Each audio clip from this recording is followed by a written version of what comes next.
অর্থ ও সম্মান নিয়ে কেউ একজন বলেছেন, বাবার যদি টাকা থাকে তবে সম্মানের অভাব হয় না, কিন্তু যদি না থাকে তবে কেউই পাত্তা দেয় না।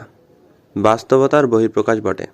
তবে আমার হিসেবে যারা এভাবে টাকাকে সম্মানের মাপকাঠি হিসেবে দেখে, তাদের সেই টাকাভিত্তিক সম্মান উত্তরাধিকার সূত্রে পাওয়া বলি আর যাই বলি, অর্জন বলি না, বলবো না।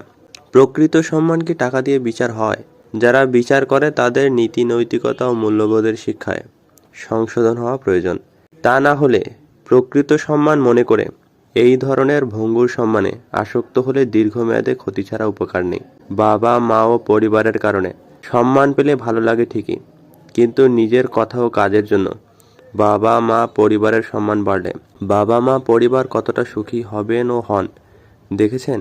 কোনটি অধিকতর গুরুত্বপূর্ণ? দেখুন, বাবার টাকা না থাকলে সেটা বাবার সীমাবদ্ধতা, কিন্তু শুধু অভিযোগ করে আপনিও যদি আপনার আর্থিক অবস্থা উন্নতি করতে না পারেন, বাবার মতোই থাকেন, তবে সেটা আপনার ব্যর্থতা। অভিযোগটি স্বস্তি দেয়, কিন্তু সমাধান চাইলে অবস্থা পরিবর্তনে পদক্ষেপ নেওয়ার বিকল্প নেই। এই বিষয়ে আপনার অভিজ্ঞতা কি বলে?